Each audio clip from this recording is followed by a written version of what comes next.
ఏ power మాదే పెత్తనం మాదే మమ్మల్ని ఎవరు అనేటోళ్ళే లేరనుకుంటే ఈ ఎల్లకాలం నడవదుల్లో ఒక్క పారి అధికారం పోయిందంటే పాతే అని మళ్ళా ముంగట పడతాయి. ఇప్పుడు అదే నడుస్తుంది రాష్ట్రంలో. బీఆర్ఎస్ ఓడిపోయి కాంగ్రెస్ గెలిచినాక పాత కారు ఎమ్మెల్యేల కబ్జా కథలన్నీ ఒక్కొక్కటి బయట పడుతున్నాయి. ఖుద్దు పబ్లికే రోడ్ల మీదకి వచ్చి చెప్తున్నారు ఫలానా లీడర్ మా భూములు గుంజుకుండని. పెద్ద లీడర్లు జాగల మీద పడుతుంటే చిన్నోళ్ళు ఈటి మీద పడ్డారు. ఆఖరికి పందుల మీద కూడా పైసలు కమాయించిండ్రు పో కారోళ్ళు. మహబూబ్ నగర్ జిల్లా జడ్చెర్ల పందులతోటి తిప్పలైతుందని పబ్లిక్ కంప్లైంట్లు వచ్చినాయి. టౌన్లో అగవడొద్దని మున్సిపాలిటోళ్ళు ఆర్డర్ వేస్తే జరంత టైం కావాలని సాదేటోళ్ళు అడిగినా అస్సలు ఇయ్యలేదట. మున్సిపల్ చైర్పర్సన్ మేడం గారి పెర్మిటి ఇగో గిట్లా నడిపిండట దందా.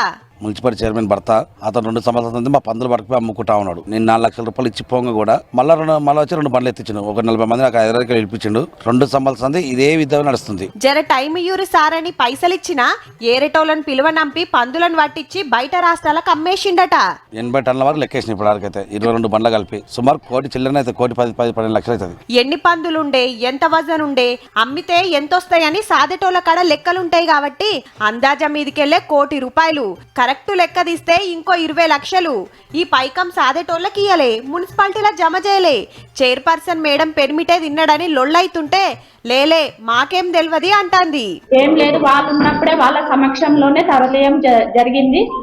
ఎలాంటివి ఎక్కడ ఆరోపణలు ఉన్నా దానికి ఖండించడానికి మేము సిద్ధంగా ఉన్నాము. ఎవరి దగ్గర ఎవరు ఏం తీసుకోలేదు. మరి పైకం ఏడుందో చెప్తే అయిపోతుంది కదా మేడం.